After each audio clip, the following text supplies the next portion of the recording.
My name is Mia. For the past 28 years, I have believed in and acted according to the theory of inherent goodness. I usually believe that mutual understanding can be achieved through open-hearted dialogue with people, and I have indeed built relationships that way. However, I have met someone I cannot fully understand for the first time. This person is my brother's fiancée, which I had never imagined. On the day my brother invited her home, our entire family, including myself, was thrilled from early in the morning. My brother, Nathan, is 31 years old, and we knew about his girlfriend, whom he has been dating for about a year. He has become more fashionable lately, looking happily at his smartphone, and 3 weeks ago, he took a short trip with her over the weekend. Our family had been discussing that it was about time for Nathan to propose marriage. Then, Nathan announced, "I'm inviting her over this weekend because I'm considering marriage." Her name is Sherry, and she is 26 years old, 2 years younger than me. It feels a bit strange that she will be my younger sister-in-law. Indeed, if I were to divorce your father and remarry a younger man, he would become your father too. In that case, I will marry a woman younger than Mia. She would become a younger mother, joked my father. We all laughed heartily at what he said. We are a family of 6, including our parents, my brother and me, and our 2 cats, Loki and Milo. Our home is quite harmonious. The day Sherry was to visit, we planned to have lunch as a family, and our mother had started preparing early in the morning. Western food is best. I wonder what her family's food is like. Maybe it's light. Our home has strong flavors as Dad preferred, and we usually have slightly rich-tasting food. What if she doesn't like it? My mother was worried as she prepared for her visit.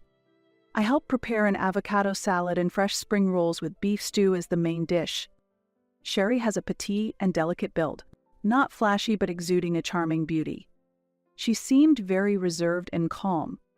Later, I would realize that first impressions of people are not always reliable. During the meal, we introduced ourselves and enjoyed a pleasant time. Sherry ate less, as expected, and seeing this, Nathan was encouraging her to eat more. "I'm sorry I can't eat much," Sherry said apologetically, and both our parents encouraged her, saying, "Don't worry about it." Meanwhile, Nathan, using me as an example, said, "It's much better than eating tons like Mia, which was unnecessary." However, I also had someone fun who told me eating with Mia makes any food taste delicious. Cheers to eating. For dessert, Sherry brought a cake, and our mother prepared a special tea to accompany it. "Nathan, you are tall like your dad. Your dad is also tall and charming." "My father has completely become an old man," Sherry said, making my father blush a bit. But since then, I began to feel an indescribable discomfort. Sherry clearly engaged less in conversation with my mother and me. She mostly talked with the men and gave short responses when my mother or I spoke to her, and the conversation didn't liven up at all. She showed no intention of making the conversation lively. "Excuse me, may I use the bathroom?" Sherry asked as she stood up, and my mother quickly replied, "Of course, Mia will show you the way." Our house isn't very large, but we usually guide people this way to hide miscellaneous items and luggage in the hallway. "Which university did you graduate from, Mia?" Sherry asked as we left the living room. "Actually, I didn't go to college. I wasn't good at studying," I answered. "Is it normal to be interested in the educational background of your future sister-in-law? Maybe I should ask Nathan later." Then she said, "Oh, is that so? Nathan mentioned that you're unemployed. Nathan, have you been portraying me as someone who stays at home unemployed?" "Actually, I am a somewhat renowned plush toy maker. I create plush toys modeled after past pets and imaginary creatures. Actually, I make plush toys at home." "Sherry, do you have a favorite animal? If you request one, I'll make it and give it to you as a gift." I thought I had done my best to be hospitable, but she politely declined me with a smile. "I'm not very fond of plush toys or dolls, and I don't really like animals either, so I'll have to decline." As I stood in a daze in front of the bathroom, Sherry opened the door and went inside. What just happened? I felt as if my existence had been completely negated. I went back to the living room and complained to my brother. "Does Sherry dislike animals? She said she hates plush toys. When I tried to give her a present, she declined." "Is that so? I also gave her a plush toy once and she cried saying she was sorry, but she was not good with it. As a result, I ended up buying a necklace," Nathan said with a wry smile. Please wait. Was she hoping for jewelry from the beginning? Is it narrow-minded of me to suspect such a thing? Actually, it's not that she hates animals, but she has allergies to dogs and cats. Since we have Loki and Milo, she thought it would be difficult to live together. We were going to discuss that today, Nathan explained. Both our parents were surprised but showed understanding, saying, if that's the situation, there's nothing we can do, and Loki and Milo are family, so we can't just kick them out. Still, I had my doubts about her allergy. Sure, there are people with animal allergies, but maybe it was just an excuse to avoid living with her mother-in-law and sister-in-law. Is there really an allergy to plush toys? Are there people who react allergically to that? It is clear that my gift was rejected. When Sherry came back from the bathroom, my father had started asking about how they met.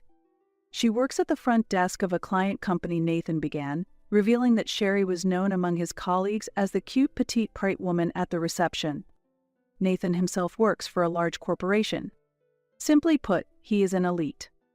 Once, a not-so-petite woman from another front desk invited her to a joint company mixer. I'm actually not good at mixers, Sherry said with a troubled expression. But thanks to that, I got to know Nathan better, so I'm glad I participated, she said, looking up at my brother. Oh, my pathetic brother. Completely smitten, his head is in the clouds. My father was also completely smitten, saying, please look after my son, and suggesting to me, Mia, you should try to be a bit more ladylike like Sherry. That is really none of their business. After Sherry left, my mother, who was cleaning up, said, I wonder if she didn't like the food. She didn't say anything about it and didn't eat much. I was also concerned about that. While helping, I quietly asked my mother. Ultimately, she only talked with Nathan and Dad and hardly interacted with us, right? Oh, now that you mention it, I think you're right. I always saw her smiling, so I missed it, my mother said, not yet having negative feelings towards her. I discussed all these events later with my boyfriend, Keith. Yeah, there are women like that. Popular with men but have few female friends, and if they do have friends, they only use them to stand out. Keith expressed negative feelings towards Sherry. Do you think so too? That's troubling. To think she will be my brother's wife and my sister-in-law in the future, I felt very heavy-hearted. Keith is 34 years old and owns several cafes and stores, and his unique store designs often make a splash on social media. He asked me to place the plush toys I made in his stores, and that's how we became close. He is interested in mythical creatures like Cerberus and dragons, and other bizarre creatures he comes up with. These plush toys have been lined up in his stores, creating a buzz, and my reputation in the area has greatly improved. I'd also like to meet them. Next time your brother and his girlfriend come over, can I join too? Keith suggested. He is clearly enjoying this. Hey, think about it. How about using my store for the after party? He suggested. The venue is spacious and serves not only coffee but also alcohol and various dishes, so it might actually be a good choice. It would make a perfect excuse to introduce Sherry to Keith. For that purpose, I planned a day filled with various elements, inviting my brother and Sherry to use the place as a venue for the after party and introducing my boyfriend Keith. Sherry's reaction was truly noteworthy. She was surprised by the flashy and eye-catching interior of the shop and showed great interest upon learning that it was popular on social media. I'm surprised Mia has such a wonderful boyfriend, she commented to Keith, and when she learned about his other stores, she looked at me a bit enviously. I felt a bit smug inside. My clueless brother didn't notice the women's strategic moves at all, and exclaimed, Mia, I thought you were shut in.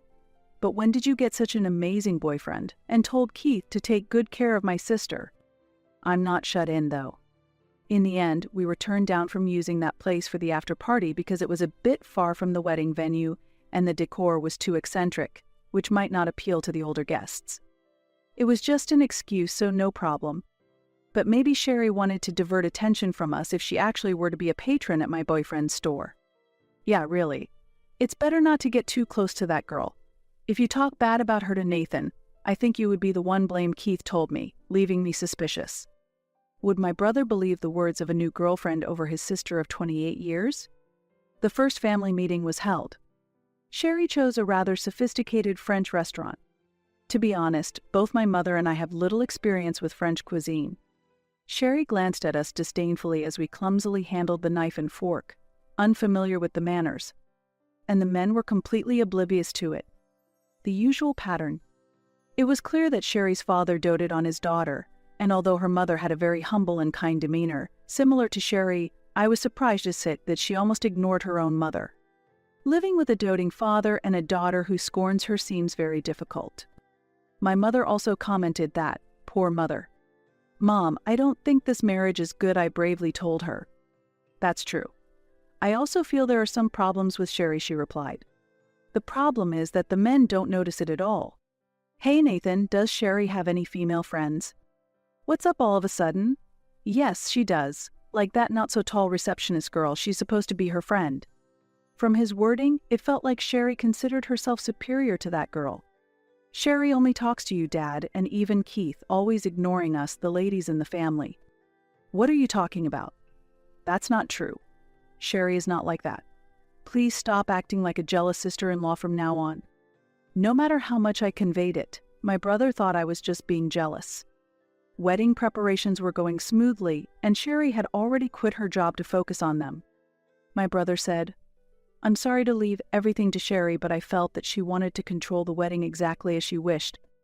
There was nothing I could do, and the wedding day was approaching. Then that phone call came. The night before the wedding, I received an unexpected direct call from Sherry on my mobile phone. I hadn't given her my contact information, so Nathan must have passed it on to her. Hello, Mia. Regarding tomorrow's ceremony and reception, it is dishonorable for the family to have an unemployed person who can't contribute financially to attend. Please refrain from coming if you're poor. We have not prepared a seat for you. I was at a loss for words at her unexpected request. What was she thinking? I was looking forward to attending and felt more surprise than anger, and the call ended without me being able to respond. Mom, Sherry just told me on the phone not to invite me to the ceremony. What? What does that mean? Then I contacted Nathan. It's unimaginable that I, as his sister, would not be allowed to participate in the ceremony or reception. Nathan must think the same. It was hard to get in touch with him because he was at work, but when we finally spoke, he said, Oh, I'm sorry. I thought maybe you hated Sherry, and I couldn't argue well. Sherry thinks you hate her, so there was no need to force you to participate, and receiving formal congratulations from someone who dislikes her is painful, he told me. Is that really true? Did she actually show tears? And does Nathan believe that? I was just stunned. It seems like nothing I say will have any effect on my brother. My mother and I looked at each other and sighed in frustration. Just then, the doorbell rang, signaling a visitor. Surprisingly, Sherry's mother was standing at the door. I overheard my daughter talking on the phone. I think this is unacceptable, so I rushed over here. I'm sorry for the sudden visit, she apologized in the entrance. We invited Sherry's mother inside and listened to her story. She is, even from a mother's point of view, a terrible child. She disregards me, and her father does whatever she says, never listening to me. It's been like this for a long time. Sherry's mother spoke sadly, yet firmly. The first time I noticed it was when she was just 3 years old. I scolded her for touching my makeup. It's dangerous if she puts it in her mouth. But she didn't cry at all. She just stared at me defiantly. When her father came home, she ran to the entrance, clung to his legs, and burst into tears. When he asked what happened, I explained that I had scolded Sherry for playing with the makeup.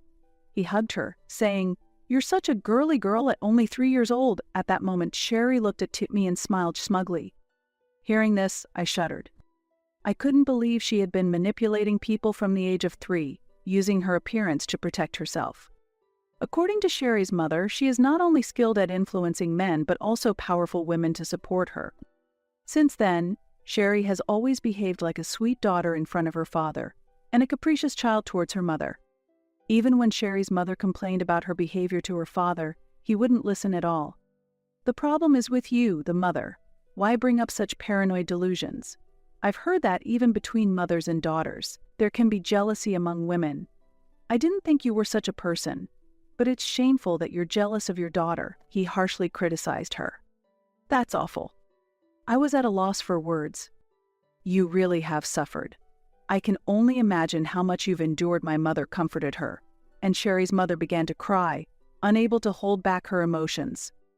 I've made up my mind. If Sherry refuses to let my daughter attend, I won't attend the ceremony either. I cannot support such a marriage. What, Mom? It's a big problem if the groom's mother suddenly cancels, I exclaimed in shock, while Sherry's mother also tearfully declared her refusal to attend. I won't attend either. I don't want to involve other families and cause more unhappiness. I've made up my mind, she said. I felt the situation escalating but also thought this might be a chance to stop my brother's marriage. She had clearly crossed a line. The impact of her mother's accusation was immeasurable. Sherry is definitely the type of person you should stay away from.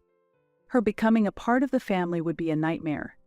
To protect my brother, I want to stop this at all costs. For now, we booked a room at a hotel near the wedding venue and started planning together. We left a letter for our father saying, "There's a lot to prepare the night before the wedding, so we'll stay at the hotel and go directly to the venue." Men don't question when a woman says she needs to prepare. Especially Dad, my mother said. In the end, we decided to inform only my brother beforehand about the situation. The phone call from Sherry to me, her mother's supportive testimony, and our 3 women opposing this marriage. So we've decided not to attend tomorrow's wedding. It's not because of an accident or a crime, so please don't contact the police. You should think carefully too, my mother firmly said, and hung up the phone without hearing my brother's objections. Then, the 3 of us refused all contact from my brother and father. Somehow, I'm excited about this serious plan we're working on. Sherry's mother seemed to be especially enjoying herself. Then, the day of the wedding arrived. When we reached the venue, Dad and Nathan immediately came over to us. "Where have you been? How could you make us worry like this?" That was an understandable reaction, especially since it would indeed be a problem if my mother was absent. Apparently the car broke down on the way, and Nathan had been using that as an excuse. The venue was nearly full, and the bride and groom were about to enter. "Dad, did you notice that there is no seat for me? I couldn't find my name in the family seating area. Sherry called yesterday and said that an unemployed poor person would be a disgrace to the family, so she told me not to come. In fact, she never intended to prepare a seat for me." While my father was shocked, Sherry's father exclaimed, "Nonsense. My daughter would never say such a thing." "But it's true. I heard that phone call." Sherry's mother corroborated. An attendant approached and asked, "Is there a problem?" "Actually, I'm the groom's sister, and it seems there is no seat prepared for me." The attendant looked incredulous. "I don't need a meal, just a chair at least," I requested, and they added a chair to the family seating area. When the bride and groom entered, Sherry could not hide her surprise upon seeing my mother and me sitting in the family area. She looked like she wanted to say something but held back. Once the bride and groom were seated, we also stood up and borrowed the microphone from the event host. "I am the groom's mother. Thank you very much for attending this wedding despite your busy schedules.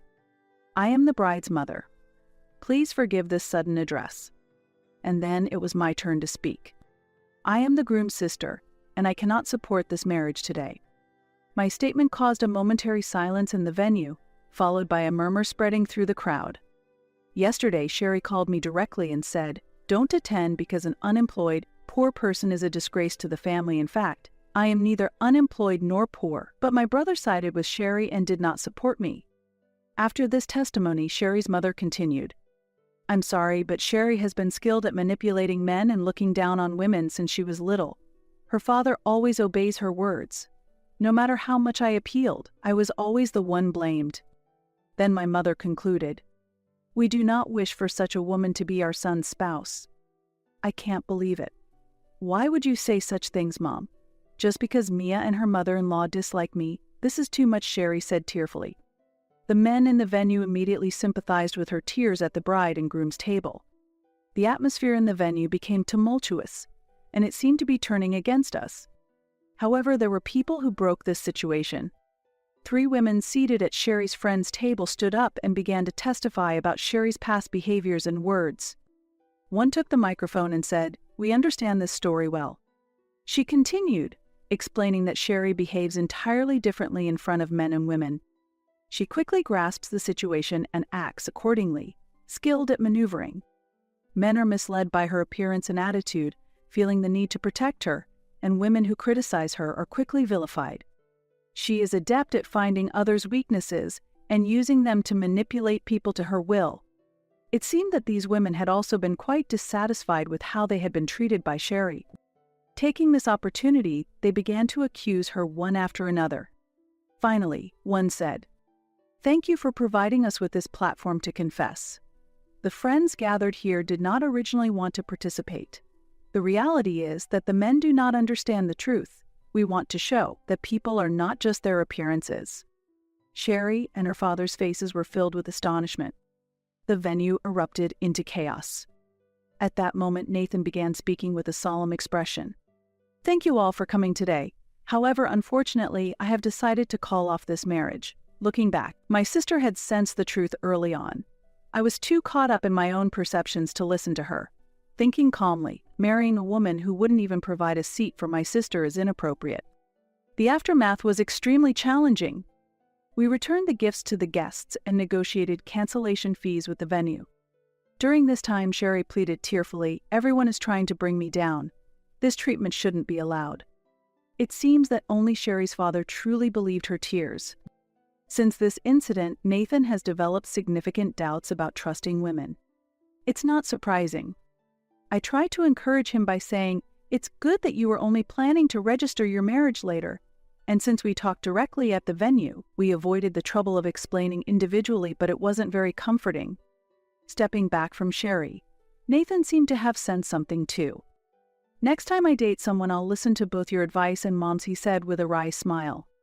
As a result, the cancellation fees were split in half. Sherry and her father were displeased with this decision, but Sherry's mother pushed it through decisively.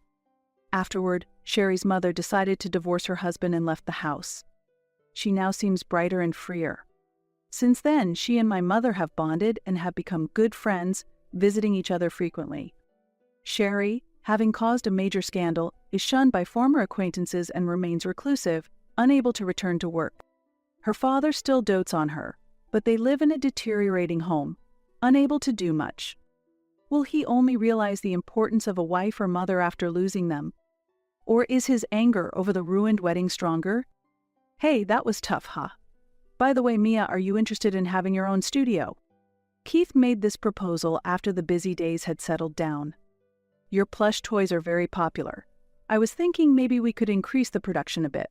I provide the funds, so how about hiring some staff and opening an official workshop?"